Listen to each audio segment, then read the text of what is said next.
My name is Nina Solis, and for most of my life, I was the sister who made things easier. I played the mediator, the fixer, the one who said it's fine, even when it wasn't. I don't know exactly when it started, only that by the time we were both adults, it was already set in stone. I cleaned up, and my sister Carmen created the messes. She was the golden child when it suited her, the rebel when it didn't, always managing to spin her chaos into charm. And somehow the family always bought it. Me. I put my head down, built a career in tech consulting, and after 12 years of saving and sacrificing, I bought a villa on the coast of Monterey. It was more than a home. It was a promise I made to myself after every Christmas where Carmen got drunk and told me I was boring, or every birthday she forgot. The villa had warmth, silence, and space. It was mine. And I never imagined I'd have to defend it, not until Carmen showed up with her husband and a smile I didn't trust. They arrived on a Saturday unannounced, of course, driving a rented sub with bags already packed. I just returned from a run and was still catching my breath when she walked into the kitchen like she lived there. "You've really outdone yourself, sis," Carmen said, spinning in place like she was auditioning for a commercial. Behind her trailed her husband, Vince, who had the presence of a man who believed everything in life could be negotiated: marriage, rent, even respect. He nodded at me once, set their duffel bags by the door, and looked around the house like it was a showroom. We were thinking, Carmen began, already smiling, that this could be perfect for us. Just for a little while. A few weeks, max. I blinked, still sweating from my run, towel in hand. "For what?" I asked. "To rent?" "Well," she said, glancing at Vince, "we're in between places. Our sublease ended early and the new place isn't ready yet. It's just a little gap. You barely notice us." Vince stepped in. "We'll pay, of course. Friends and family rate. Nothing crazy."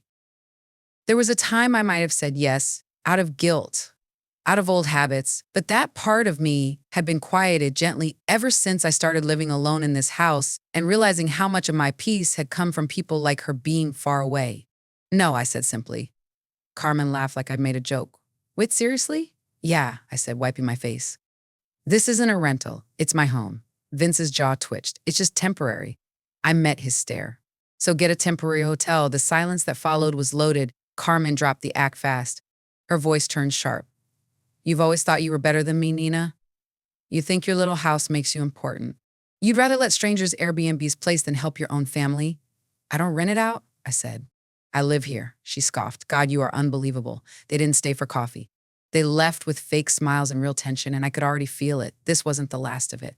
Not with Carmen. And especially not with her husband watching me like I just insulted his bank account. That night, I checked the locks twice before going to bed. It wasn't paranoia, it was pattern recognition. Carmen never took no quietly. She twisted it, reframed it, turned herself into the victim in a story where I was always the villain. And Vince, he was the kind of man who made you feel like the problem for having boundaries. Something in the way he looked at my villa like it was wasted on me made my stomach twist. I tried to sleep, but my mind wouldn't stop running through it. What if they showed up again? What if they pushed harder? What if saying no wasn't enough? I'd spent my whole life trying to keep the peace. But now, for once, I had something worth protecting. And no matter what came next, I wasn't handing over the keys, not to my house, and not to my peace. 3 days after they left, the call started. Not from Carmen, she'd gone quiet, which was always more dangerous than her yelling, but from people who hadn't called me in months. My Aunt Lena rang first, asking how I was with that overly polite tone people use when they're leading somewhere. "Carmen said you've been a little stressed lately," she added, casually slipping it in like sugar into bitter tea. I could hear the subtext. Carmen had already started laying the groundwork. I said I was fine, that nothing was wrong, and Aunt Lena nodded along as if she didn't believe me. "You know, family helps family when it matters," she said gently. "Maybe you could meet her halfway?" I smiled, even though she couldn't see it. I think I already did. She just wanted to keep walking. The call ended on a stiff note. 10 minutes later, my cousin texted. Then my mother. Carmen had activated the network, and I wasn't surprised. She'd always had a way of spinning herself into a victim, just enough to make me look like a villain.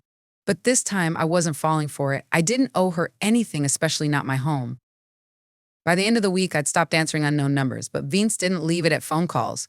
I came home from errands to find a printed envelope in my mailbox. Inside was a typed letter 3 paragraphs long, signed in ink. It was from Vince, though nowhere did he use the words I or we. The tone was cold, legalistic. "This letter serves to outline a proposed short-term lease agreement between the parties," it began. He offered a below-market rate, cited how long the villa had been sitting unused, and even included references to zoning codes that allowed for short-term occupancy. There were no emotional appeals, no mention of Carmen, just numbers and bullet points and the unspoken pressure that came with it. It was a calculated attempt to intimidate me into professionalism as if this were business, not personal. As if I should be grateful someone was willing to make use of my space. I read it 3 times, my stomach curling tighter with each pass. Vince wasn't asking for a favor. He was laying the foundation for something else. Something heavier. Something uglier.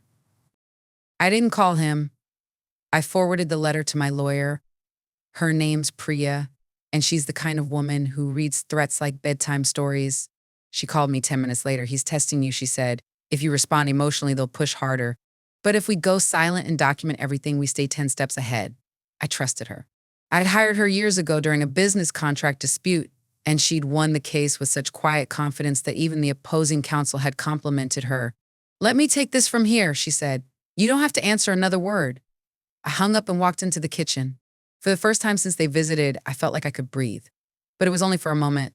Because a week later, something changed. I received a notice taped to my gate, an official-looking form claiming someone had filed an inquiry about whether my villa violated residential zoning laws due to unauthorized commercial use.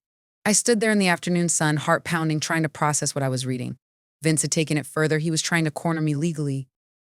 The form was generic, but the intent wasn't. He wanted me to flinch, to question whether I was truly in control of what I owned. I didn't panic, but I felt the rage begin to simmer. The sheer arrogance of it. They'd come to me asking for a favor, were told no, and now they were twisting that into a campaign to break me down. Carmen's silence made sense. Now she was letting Vince do the dirty work. Letting him turn my home into a battlefield, my family into a jury, and my boundaries into accusations. That night, I sat in the dark on the back patio, glass of wine untouched, every light off except the porch lamp. The villa had never felt unsafe before, but now it felt watched. I wasn't scared exactly, but I was done being nice. If they wanted a fight, they'd get one. Because this wasn't just about a villa anymore. It was about power, about control. And I had spent my whole life handing both over to my sister without realizing it. Not this time. This time, I'd fight back with facts, with calm, and with consequences. And when it was over, they both learned that no wasn't just an answer. It was a wall. Priya didn't waste time. The morning after the zoning notice appeared, she filed a formal response with the county, along with evidence that my villa had never been used commercially, never listed, never leased. She also submitted a counter-inquiry, requesting the identity of the party who filed the complaint. "They think you'll back down the second things get administrative," she said over the phone. "But we're going to make them regret going on paper." There was something deeply calming about her voice, measured, never rushed. It reminded me that I wasn't alone in this. And that made a difference. Because as soon as Vince realized his complaint wasn't going unanswered, he changed tactics. The letter stopped. The call stopped.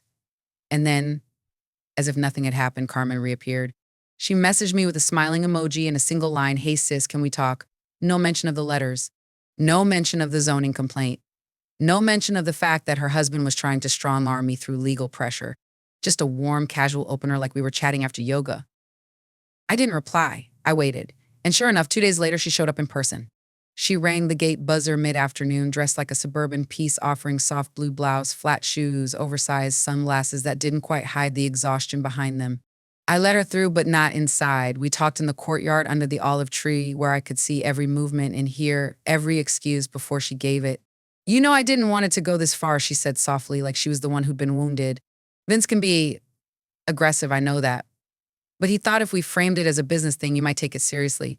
I didn't respond. She kept going. "He's just under a lot of pressure. Work's been rough. The lease thing didn't pan out. It's not personal. He filed a legal complaint against me," I said. "That's not business. That's a line." She sighed and ran a hand through her hair. "We didn't want to hurt you, Nina. We just thought, maybe if you understood how much we needed it." I stopped her right there. "You don't get to weaponize need, Carmen. Not with me. Not anymore." There was a flicker in her expression, then something cold and familiar. The shift from wounded to hardened. She looked around the courtyard, her gaze lingering on the stone planters, the sculpted vines, the arched doors she once mocked as extra. "You always make things harder than they need to be," she muttered. "You could have just said yes and none of this would have happened." "I did say no," I replied. "That's what started all of this." Carmen crossed her arms. "You think you're so above it all now with your perfect little villa and your perfect little life. But you're just a scared, lonely woman who thinks control is love." That one stung. Not because it was true, but because it came from her. The sister who used to cry in my bed when our mother worked the night shift. The one I gave my shoes to in high school because she couldn't afford new ones. The one I bailed out of 2 apartments and a DUI and never asked for anything in return. This place isn't about control, I said, voice steady. It's about safety, something I finally built for myself after a lifetime of cleaning up yours. Her mouth opened, but I cut her off. You and Vince need to stop before this gets worse for you than you think. She left in silence. No hugs, no tears, just the sound of her sandals on stone, fading toward the gate. I stood there for a long time afterward, heart thudding not from fear, but from release. I'd never spoken to her like that before. Not once. Not in all the years of biting my tongue and cleaning up her messes. But something about her words stayed with me, twisted in the back of my mind. Scared, lonely woman. Was that how she saw me now? Maybe. But I'd take solitude over chaos any day. Later that night, I got an email from Priya. Her message was short. The zoning complaint was anonymously filed by Vince directly. We're cleared. I exhaled long and deep and closed my laptop. It was over for now.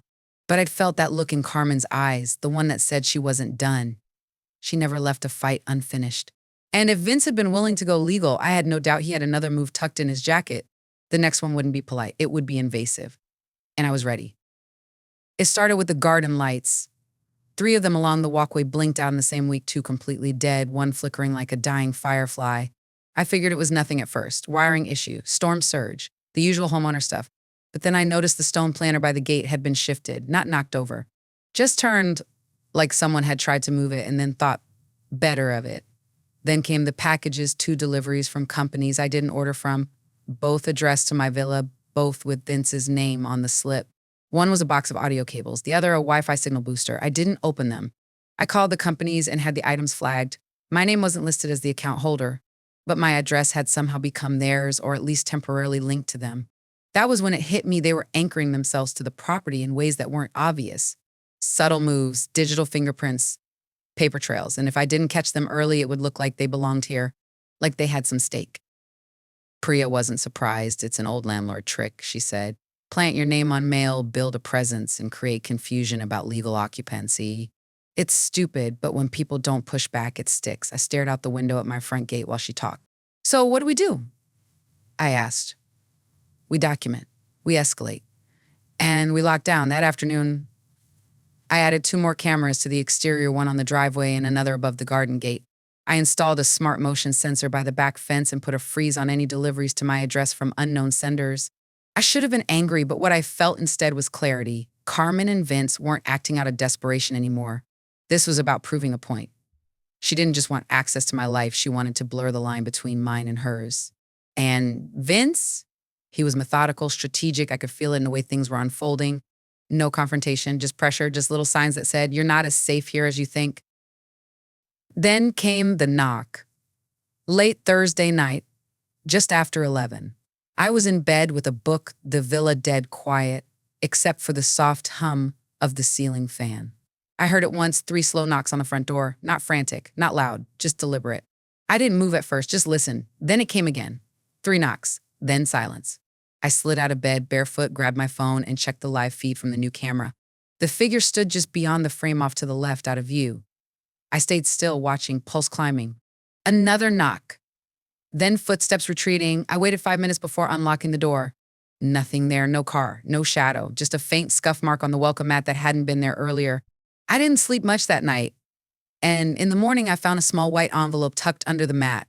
No name, no message, just a printed sheet with a quote, sometimes stubbornness looks a lot like fear. I sent a photo to Priya. It's him, she said. No doubt in my mind, they're trying to rattle you into folding. I nodded slowly, staring at the message on my phone like it was some riddle I didn't want to solve. What now? I asked. We pushed back.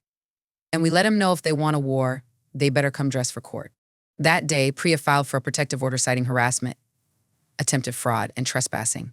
We used the camera footage, the deliveries, the zoning complaint, and the envelope as proof of escalating behavior.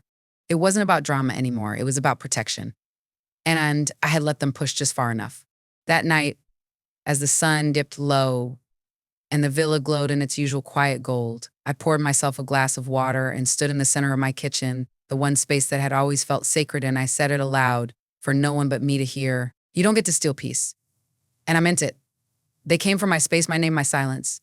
But I still had something they never understood. I had boundaries now. And this time I wasn't afraid to use them.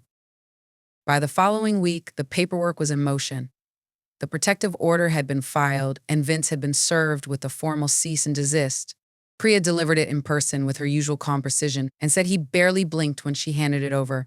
Just smirked, folded the paper, and said, "Tell Mina she's making this harder than it needs to be." But what they didn't expect, what none of them ever counted on, was that I wasn't handling it alone anymore.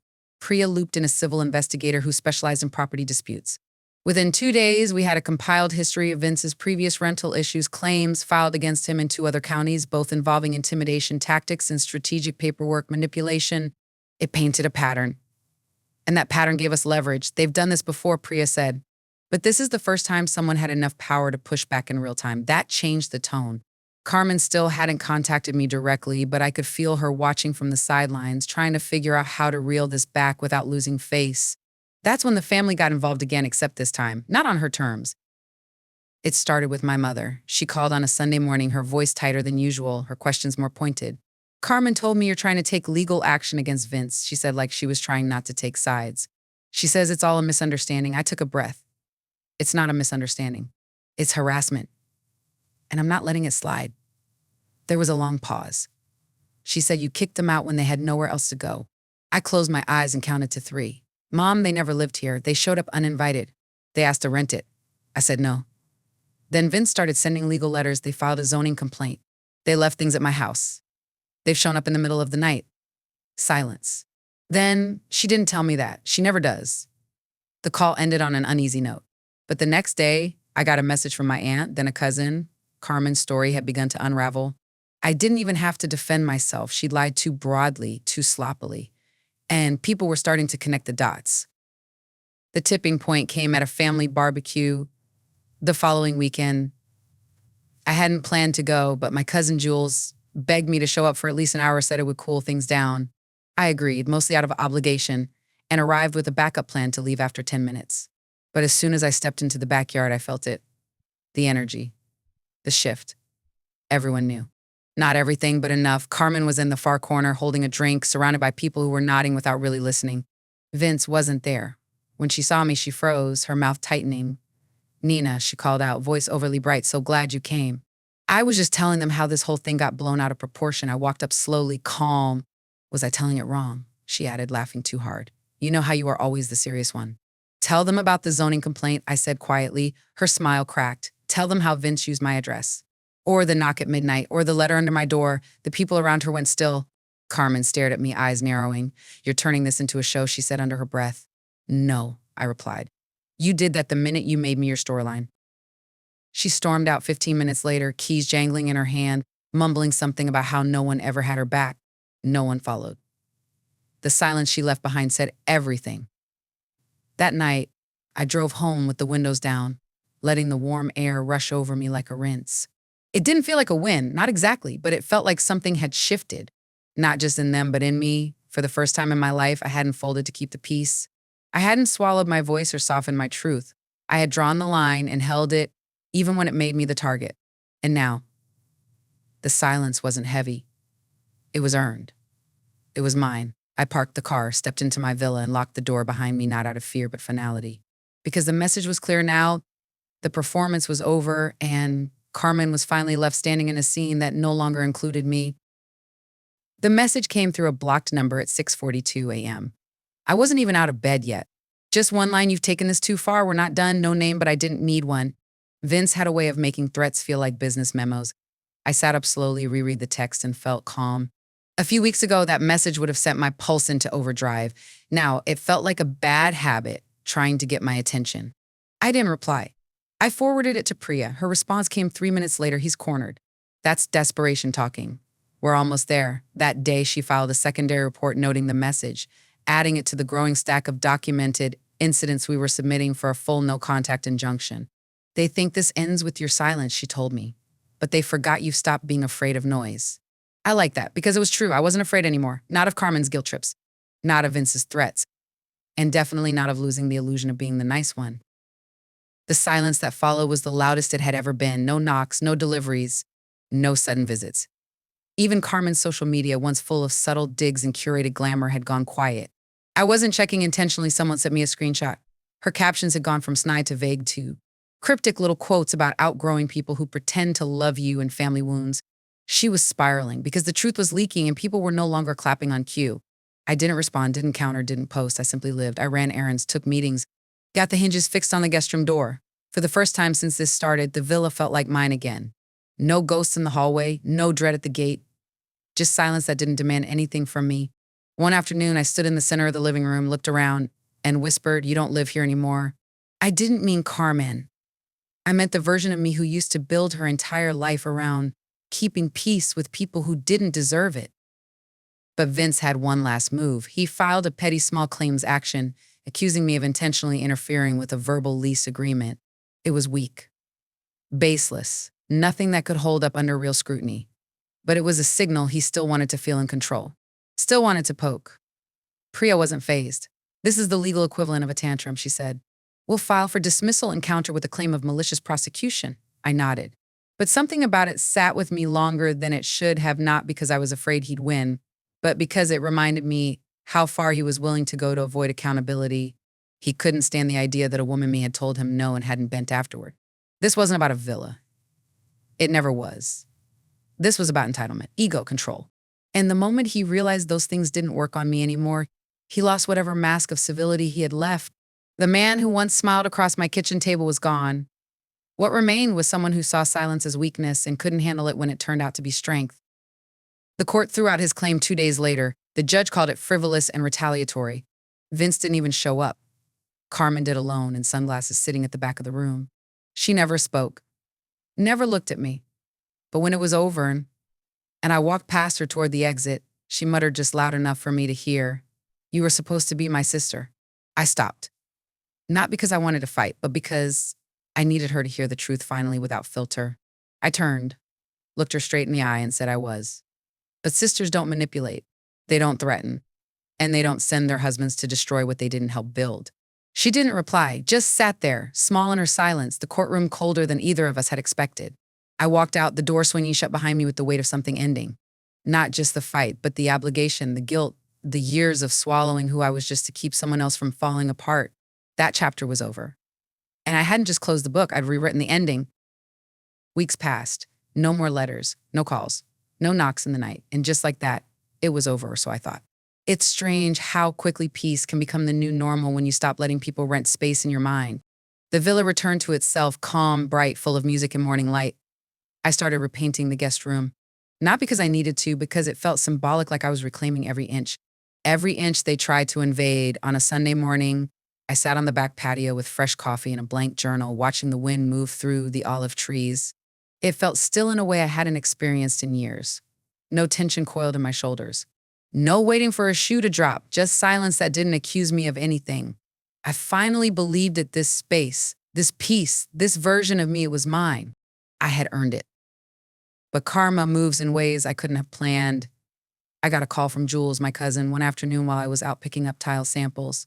"You didn't hear this from me," she said, which meant I absolutely would, but Vince lost his contract. "I didn't say anything," she continued. "Apparently the firm reviewed some complaints, and someone maybe legal flagged his name on a few property filings, one being yours." I paused at a yellow light, thinking about that cease and desist Priya filed. The documentation, the complaint trail. We hadn't gone public, but the truth had. "And Carmen?" I asked. Jules sighed. "Living with a friend. She's telling people she's regrouping." I let the silence stretch. There was no glee, no vindication, just clarity. Carmen and Vince hadn't just lost their grip on my life.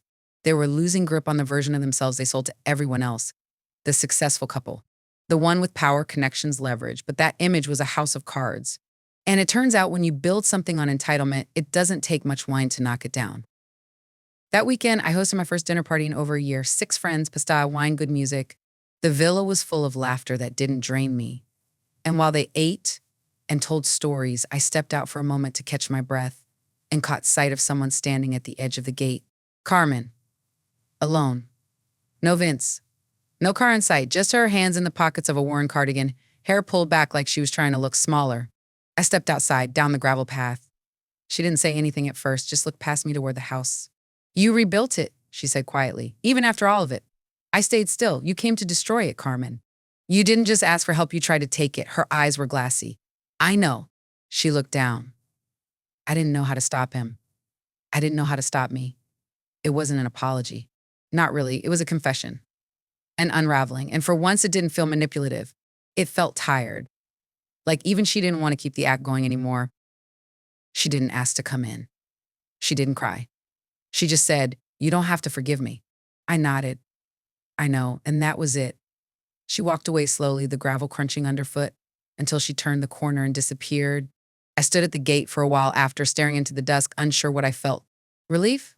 Sadness? Maybe just release. Carmen had shown up expecting nothing, and that was all I had left to give. Nothing. The kind of nothing that comes after you've emptied yourself out for someone for too long. The kind that finally feels clean. Inside, the house buzzed with life, warm voices, clinking glasses, a playlist humming through the speakers. I closed the gate behind me, walked back up the stone path, and stepped into the life I had built with boundaries intact, voice steady, and no doors left unlocked for anyone to come back through. Not now, not ever again. A month passed without another message. No visits, no whispers through family, no vague social media posts. Carmen disappeared into whatever shadow she had left, and Vince went even quieter. Word got around that he'd left the city. No one really missed him. Carmen's name came up once at brunch. Someone asked how she was doing, and for the first time in years, I didn't lie. I just shrugged and said, "I don't know." That silence, the honesty of it, felt like freedom. I wasn't bound to her version of our story anymore. I wasn't the uptight sister, the one too serious to understand family. I was simply Nina, a woman who had learned that protecting her peace would always cost her something, but never more than she'd lose by letting the wrong people stay. I didn't realize how much had changed until I went looking through old photos one afternoon, trying to find a picture of the villa from the day I closed on it. I found its sunlight hitting the stone just right, that fresh paint look of a dream just starting. But what caught me was my face. I looked tired, not physically, soul tired. The kind of exhaustion that comes from always looking over your shoulder, waiting for the next person to ask for more than you can give. The next person to call you selfish for saying no. I didn't recognize that woman anymore. She was still polite, still careful, still holding her breath in case someone needed her again. I set the photo aside and walked out into the courtyard, now blooming with rosemary, jasmine, and potted lemon trees I planted myself. The air smelled like ownership, like the exact opposite of borrowed time. That same week, I started a renovation project, not because the villa needed it, but because I did. A new garden path. Fresh paint in the guest bathroom, a stone bench beneath the fig tree out back. Each task was an act of love, not repair. It felt different than it did when I first moved in. Back then, everything was about proving I was enough. Now, it was about honoring who I'd become. I invited friends over without hesitation. I walked barefoot through the halls without bracing for knocks. I let light in without fear of shadows. This wasn't just a house anymore. It was evidence that you could rebuild without the people who tore you down, that you could lose blood and still carry warmth. That survival wasn't the end of the story. It was the beginning of when you finally wrote yourself. One morning, I stood at the kitchen counter, coffee in hand, watching the sun spill across the tiles, and I whispered something I hadn't said out loud before. "I forgive you, but you don't get to come back." It wasn't for her. It was for me. For the years I gave away. For the words I never said. For the space I used to shrink in just to make others feel bigger. Carmen and Vince came into my life believing I was an easy mark. And maybe I had been for a time, but what they didn't count on was that I'd stopped being the person who made room for their chaos. They wanted the villa. They got the consequences instead. And now, as I stepped into my garden barefoot, sunlight warm on my face, the air still and clean, I knew they hadn't just failed to take my home. They taught me how to never lose it again. If you've ever been called selfish just for protecting your peace, if someone crossed a line and expected you to stay silent, then you already know some doors aren't slammed shut, they're locked with purpose. This wasn't just about a house. It was about finally saying no and meaning it. If stories like this speak to you, make sure to subscribe. I've got more real, raw stories about boundaries, betrayal, and the quiet kind of strength that echoes louder than revenge. Tap the bell icon so you never miss the moment they realize